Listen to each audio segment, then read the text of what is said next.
無駄が出るのが嫌いだし、大切に作られた生地ってことは分かってるので、それは無駄にしたくないから何かに役立てたいっていう思いがあって。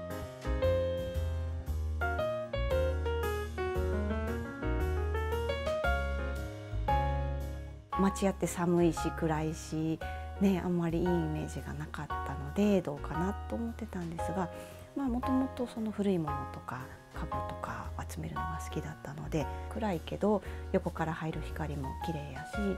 なんか趣があるなって、いいなって思って。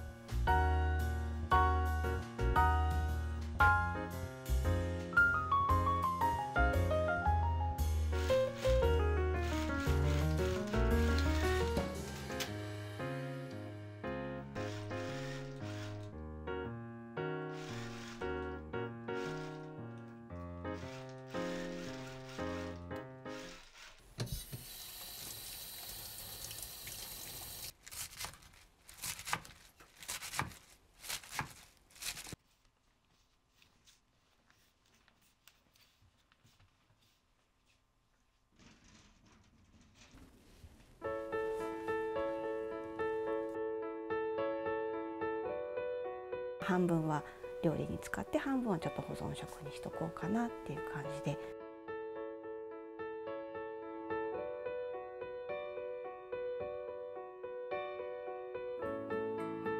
もともと保存食作りも好きやったけど、すごい保存食作りにも向いているので、その点もええなって思ったりとか。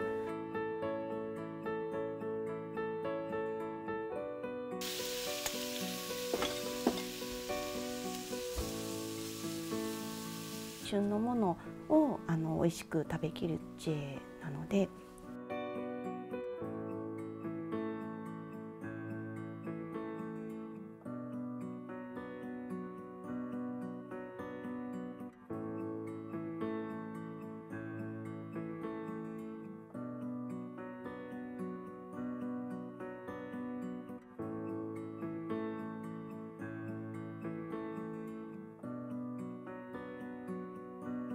ケチなんでしょうね、多分ね。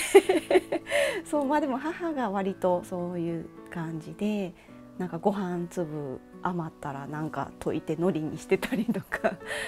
でもね、せっかく縁あってここに来てくれたので、できる限り使い切って手放せたらなって思いはありますね。